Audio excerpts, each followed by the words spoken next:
खबर राजधानी दिल्ली से है, जहां एक हैरान करने वाली वारदात हुई है। यहां जीटीबी नगर मेट्रो स्टेशन के बाहर कुछ लोगों ने पेशाब करने पर आपत्ति जताने पर 32 साल के एक ई रिक्शा चालक की पीट कर हत्या कर दी। बताया जा रहा है कल दोपहर मृतक ई रिक्शा चालक रविंद्र ने 2 लोगों को मेट्रो स्टेशन के बाहर पेशाब करने से रोका था, जिसके बाद आरोपियों ने बाद में उस पर हमला किया। ये तस्वीरें देख रहे हैं आप। परिवार का बुरा हाल है। जीटीबी नगर मेट्रो स्टेशन पर पेशाब करने से रोकने पर जिस शख्स की पीट कर हत्या की गई, आज केंद्रीय शहरी विकास मंत्री वेंकैया नायडू उसके घर पहुंचे हैं परिवार से मुलाकात करने के लिए। उनके साथ दिल्ली बीजेपी के अध्यक्ष मनोज तिवारी भी मौजूद। वेंकैया नायडू ने रविंद्र की पत्नी को देश की राजधानी दिल्ली में आपको बताएं कि वेंकैया नायडू ने रविंद्र की पत्नी को 50,000 रुपए का चेक दिया है। तो ये मुआवजा जो परिवार को दिया गया है। दिल्ली में ई रिक्शा चालक की हत्या, ये दहला देने वाली वारदात।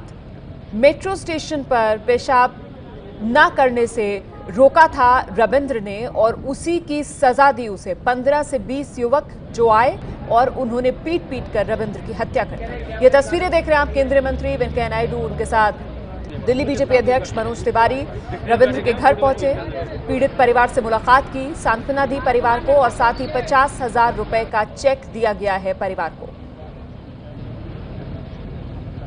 तो स्वच्छता के सिपाही की हत्या, सरकार का जो स्वच्छ भारत अभियान है उस पर हमला करार दिया गया है रविंद्र की इस हत्या के मामले को।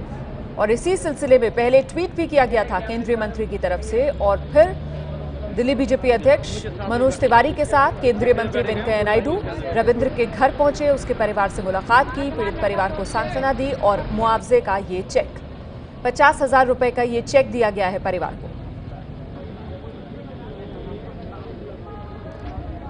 तो मेट्रो स्टेशन के बाहर पेशाब करने से रोका था रविंद्र ने 2 युवकों को, जिसके बाद युवक और लोगों के साथ पहुंचे और रविंद्र की पीट कर हत्या कर डाली।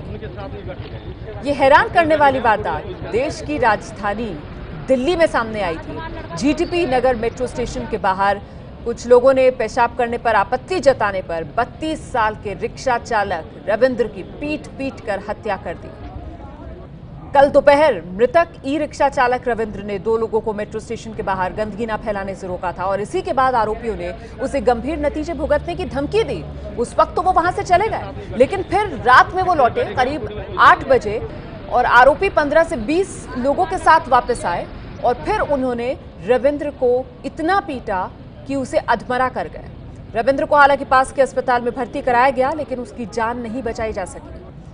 पुलिस ने इस मामले में अज्ञात लोगों के खिलाफ केस दर्ज किया है, जांच शुरू की गई है, लेकिन अभी तक कोई कामयाबी पुलिस को मिलती हुई नजर नहीं आ रही है। और इस बीच केंद्रीय मंत्री वेंकैया नायडू दिल्ली बीजेपी अध्यक्ष मनोज तिवारी के साथ पीड़ित परिवार से मिलने पहुंचे।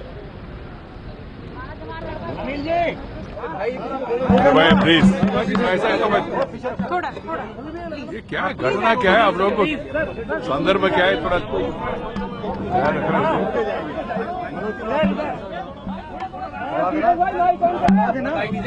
मित्रों, आज सुबह टेलीविजन के द्वारा और अखबारों के द्वारा जो मैंने एक घटना के बारे में खबर पढ़ा, मेरा मन बहुत विचलित हुआ। कारण क्या है, एक साधारण नागरिक, प्रधानमंत्री जी ने जो स्वच्छ भारत के लिए देश भर में समाज में जो जागृति पैदा करने के लिए प्रयास कर रहे हैं, उसी से प्रेरित होके उन्होंने जो लोग पब्लिक में पेशाब करने के लिए प्रयास कर रहे हैं उनको मना कर दिया और कहा भाई आप शौचालय में जाओ। उसी घटना को लेके उनके ऊपर इतना अत्याचार करना और पीटना और मारना, ये बहुत निंदनीय है, भयंकर घटना है। इसलिए मैंने अखबार देखने के बाद तुरंत मैंने दिल्ली पुलिस कमिश्नर को फोन किया और कहा इसके ऊपर तुरंत इंक्वायरी होना चाहिए। और तो सुना आपने केंद्रीय मंत्री वेंकैया नायडू को, जिनका कहना था कि ये स्वच्छता के सिपाही की हत्या है। ये है एबीपी न्यूज, आपको रखे आगे।